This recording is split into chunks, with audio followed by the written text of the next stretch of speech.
Hi, I'm Muhammed Hamdan and Nightline begins now. The top stories. MACC Academy landslide, 76 safely evacuated.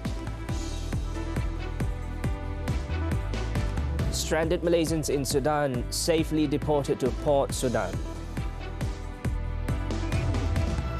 And Australia agrees to release full findings of 666 plane crash.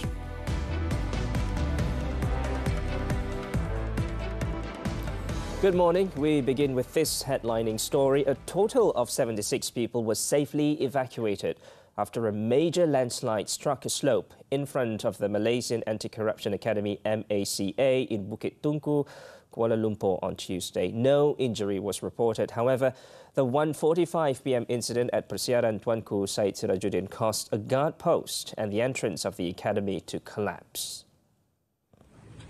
City Fire and Rescue Department Senior Operations Commander E. Yogeswaran said the department was alerted of the landslide at 1:54 p.m. A team of 8 firemen and officers from the Sentul Fire and Rescue Station were immediately dispatched to the scene. The personnel, comprising 36 men and 40 women who occupied the 2 buildings at the academy at the time of the incident, were ordered to evacuate temporarily pending further soil and building assessment by the Public Works Department (PWD) and Kuala Lumpur City Hall (DBKL). Initial checks by authorities showed that the 2 main buildings and another building housing staff quarters were not affected. Meanwhile, Sentul District Police Chief Assistant Commissioner Beh Eng Lai said the landslide was believed to have been caused by stagnant water and a broken underground pipe next to the entrance to the academy. He added that PWD's Slope Forensic Unit had carried out an analysis and found that the stagnant water outside the entrance was possibly due to heavy rain over the past 3 days. It was also reported that there was still some soil movement in the area. Pada waktu itu, 2 orang anggota rela sedang bertugas di pos pengawal, iaitu di luar pagar lah, Akademi SBRM, dan mereka telah mendengar runtuhan tanah, dan apabila melihat teliti, dapati tanah di tepi pagar sudah runtuh. Seterusnya mereka maklumkan kejadian itu kepada pegawai keselamatan akademi, dan lepas tu pegawai keselamatan akademi datang melihat dalam sekelip mata 10 minit lebih kurang keseluruhan tanah telah runtuh. He added that the landslide, involving an area measuring about 30 by 36 square meters, resulted in several cars to be trapped within the compounds of the academy, as the only entry and exit route had also collapsed. A group of MACC recruits who were supposed to resume their course at the academy have been instructed to not return yet following the incident, as the situation was still unsafe. All 30 Malaysians stranded in the conflict-torn Sudanese capital of Khartoum have successfully arrived at Port Sudan to await evacuation at about 2 p.m. local time on Monday, after a harrowing 30-hour journey covering a distance of 1,233 kilometers. Foreign Minister Datuk Seri Zamri Abdul Kadir said Malaysia's Ops Sudan Task Force also evacuated 26 people of various nationalities, and all of them, including the Malaysian citizens, are in a healthy and safe condition. In a statement on Tuesday, Datuk Seri Zamri added that the task force is attempting to evacuate all 56 people out of Port Sudan through 2 options, either by air using a special leased aircraft or by sea via ship.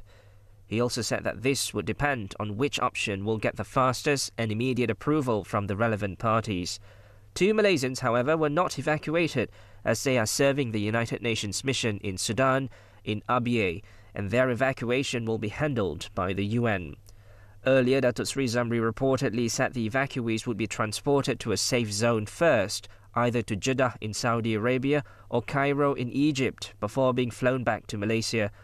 The rescue mission is underway as the conflict in Sudan had escalated to a dangerous level due to the clashes between the Sudanese army and the paramilitary rapid support forces, causing thousands of foreigners to be stranded, including diplomats and humanitarian aid workers.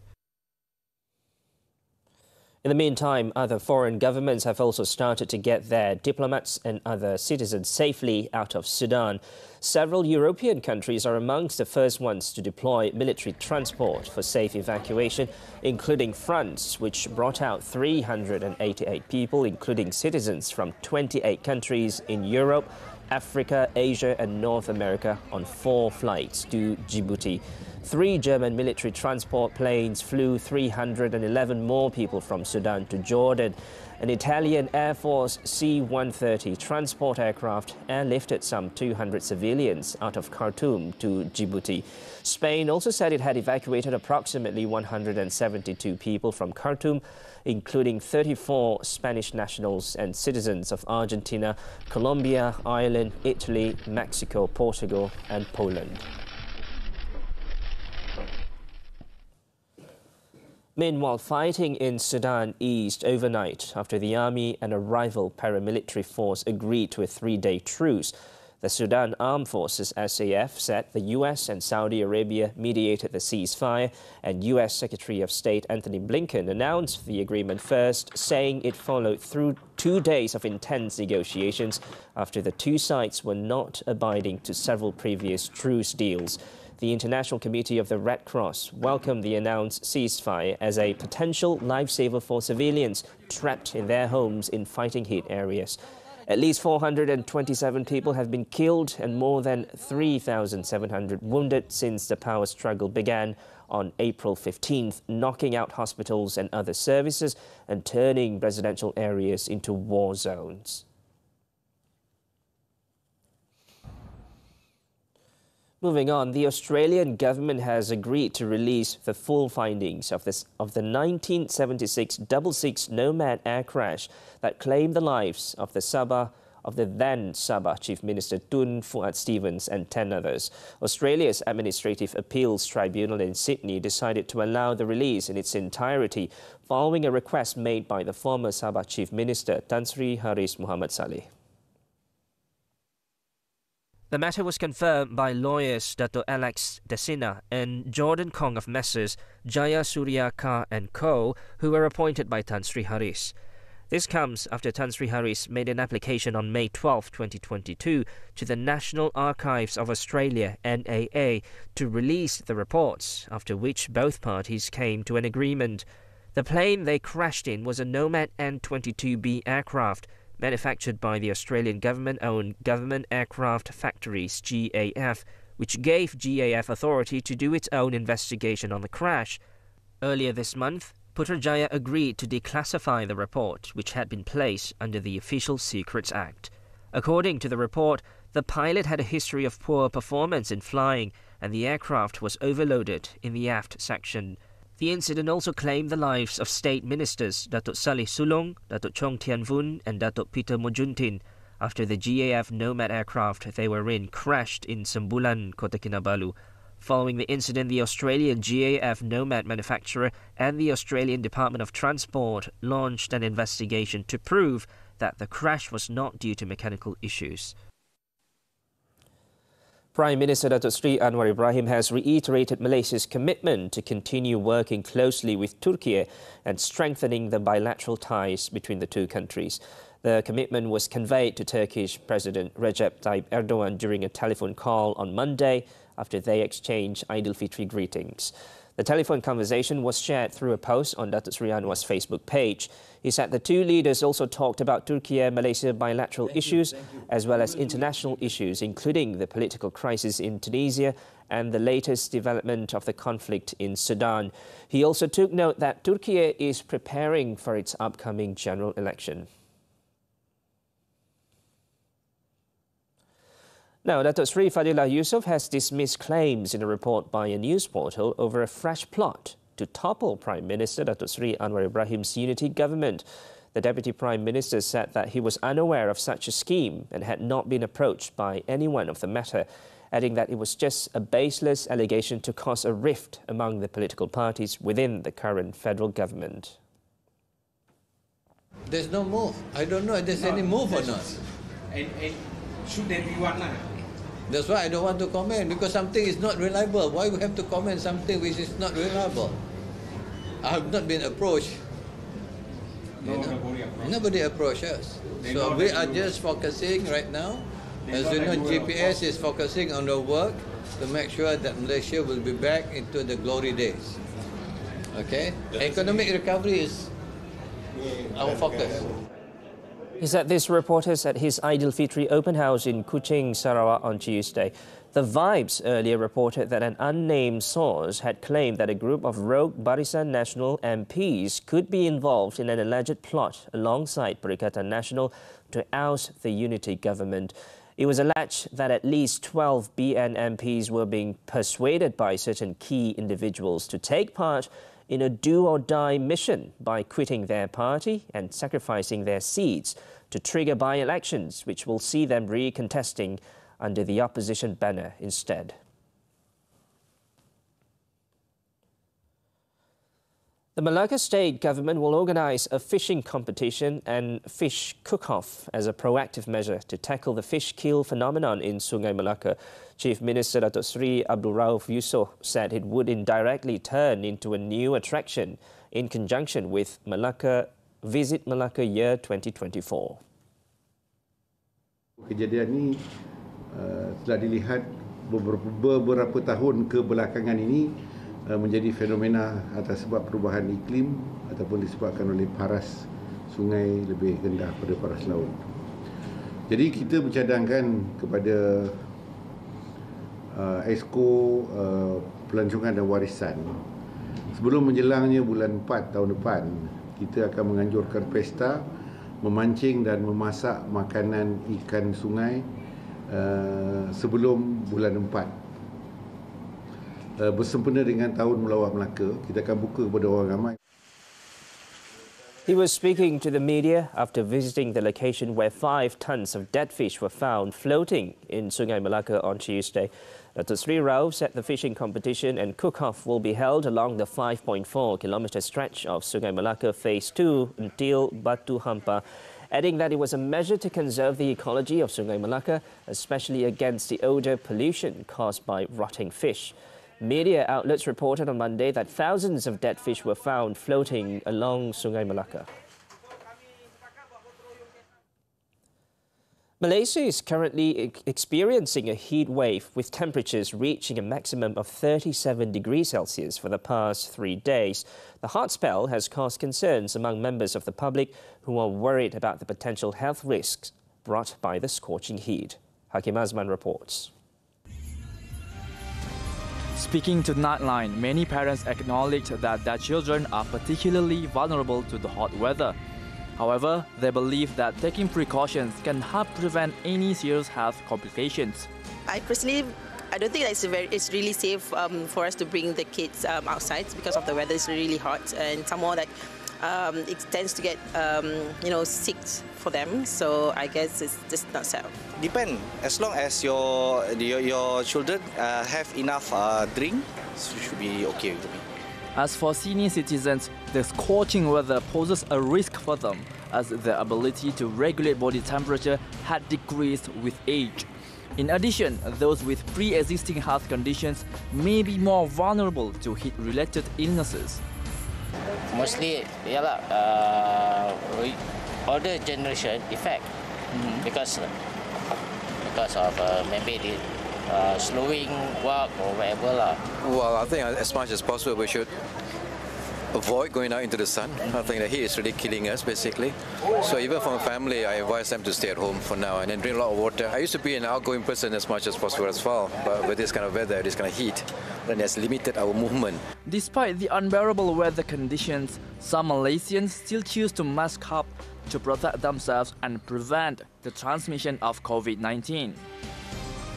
To be honest, I am kind of suffocating. It's very, very hot. I feel it's very, very hot and I'm actually sweating under my mask. But to be honest, since the recent COVID event, I am quite conscious about, the disease. I feel like with people walking around, there's just too many people, there's just potential to get all these different diseases. Thank you. Although the hot weather may be unbearable for the public, Street vendors may experience a rise in sales as people are looking for ways to stay hydrated and cool themselves in order to avoid dehydration, heat exhaustion or heat stroke. Untuk peningkatan sales tu, ya lah. Of course lah, ya. Sebab panas kan, cuaca panas. So sekarang ni ramai orang ni, lagi-lagi lepas cuti raya, memang busy lah. The heat wave serves as a reminder of the importance of taking precautions during such weather conditions, such as staying out of the sun, drinking lots of water and keeping yourself cool. Individuals who are unwell due to the heat are also encouraged to seek immediate medical treatment at the nearest health facility. Hakim Azman, TV3. After this breather, Turkey detains 110 people over alleged terror links. Details when we return.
Indonesian authorities urged caution on Tuesday as residents return gradually to their homes in Western Sumatra after being rattled by a magnitude 7.3 earthquake and several aftershocks.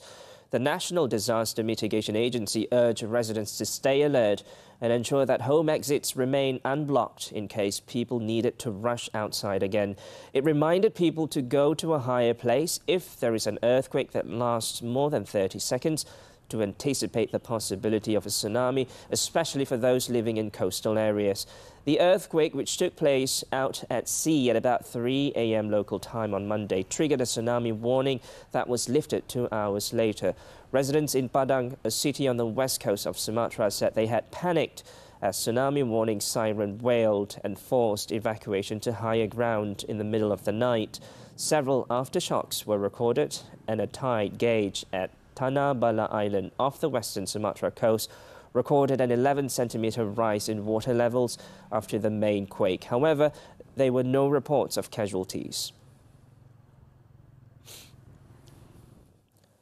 Turkey on Tuesday detained at least 110 pro-Kurdish activists, journalists and lawyers in raids conducted just 3 weeks before a knife-edge vote that could extend President Recep Tayyip Erdogan's 2-decade rule. According to police, the counter-terror operation was conducted simultaneously in 21 provinces, including Diyarbakir, the Kurdish minority's unofficial capital in the country.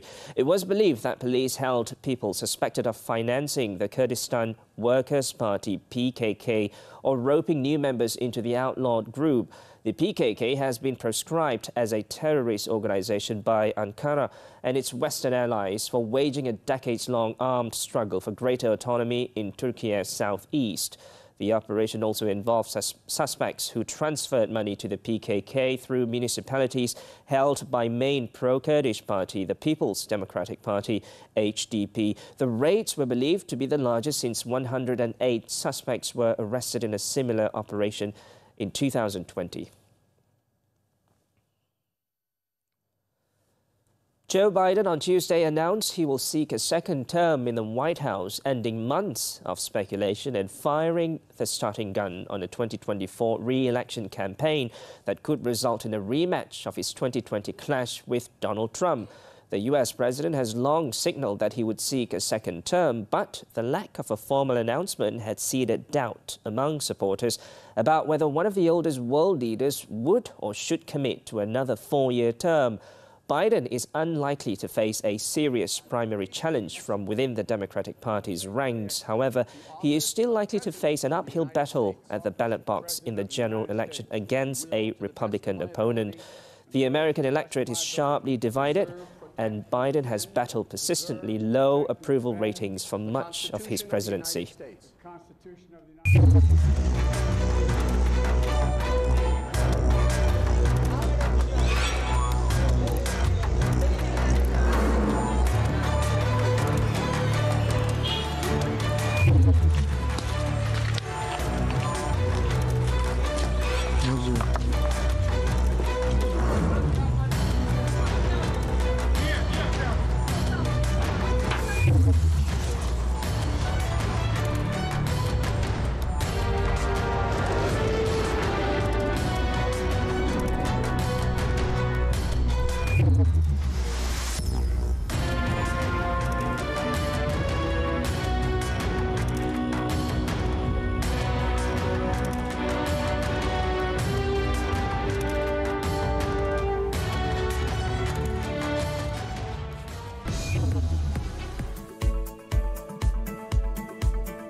Al Fujairah's recent revival in the UAE Pro League continued with a one-home win over Al Nassr.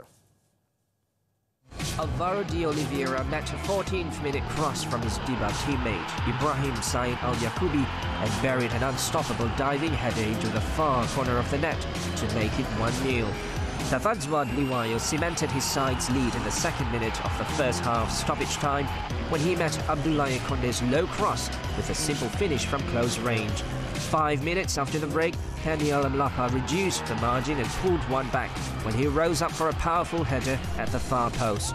The scoreline remained till the final whistle, putting Diba in 12th with 18 points, while Al Nassr stayed in 9th with 24 points. The English Premier League now, Christian Stellini has left his position as Tottenham Hotspur interim head coach. Club chairman Daniel Levy said the decision was made after consulting the player committee. Stellini was the assistant of former head coach Antonio Conte, who left Tottenham by mutual agreement last month. He managed just one win in 4 games at the helm, with the 1-6 loss to Newcastle United, inflicting a major blow to the club's hopes of finishing in the top 4 and securing qualification for next season's UEFA Champions League.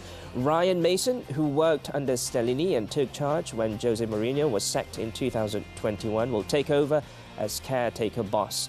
Tottenham currently sit in 5th place, 6 points behind 3rd place Newcastle and Manchester United in 4th, but having played more games than both teams. Meanwhile, former Tottenham's manager Mauricio Pochettino was reportedly to have held advanced talks with Chelsea to become the club's next manager.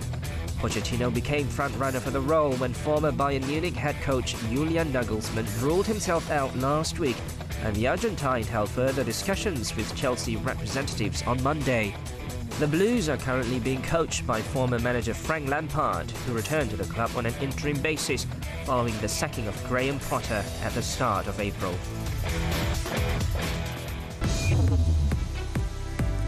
Still to come, boy Iman among 3 charged over Hooray X-Fest scandal.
Actor and producer Boy Iman and 3 others were charged with cheating in connection with the sudden cancellation of the Hooray X-Fest Raya Festival recently.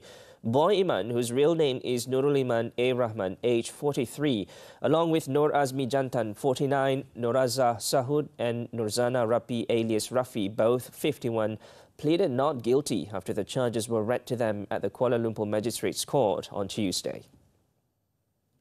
According to the charge sheet, the accused allegedly duped 21-year-old Siti Wardina Basir out of 1,500 ringgit in a booth sale for the 3-day event, which was scheduled to be held at the World Trade Center, Kuala Lumpur, beginning April 19th.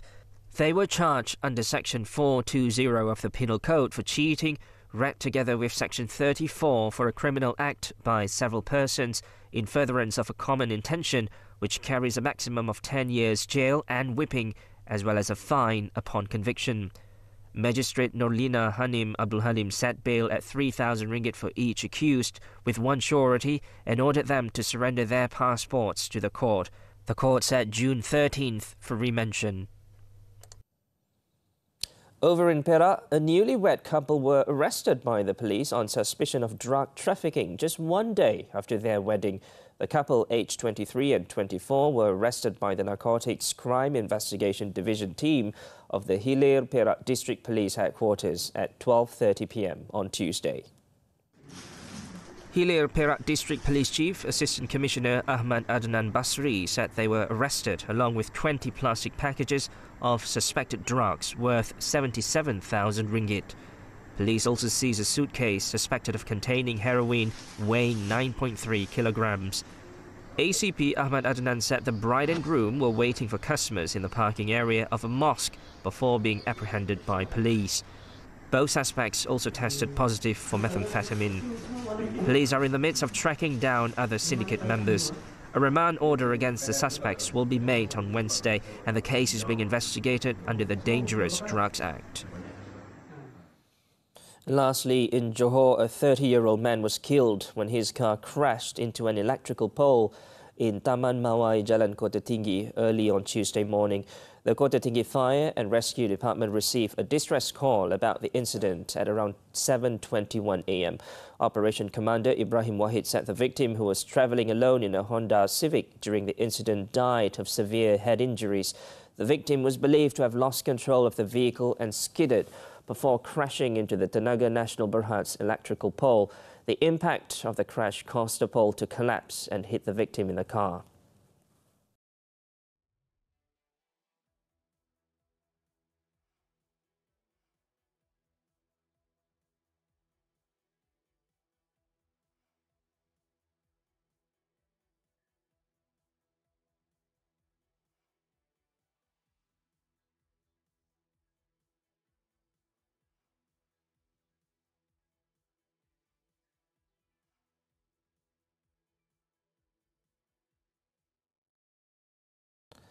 As Nightline draws to a close this time around, let's take a look as tourists flock to Jordan's Red Rose city of Petra to enjoy a multimedia show combining dynamic light, music and expressive narratives.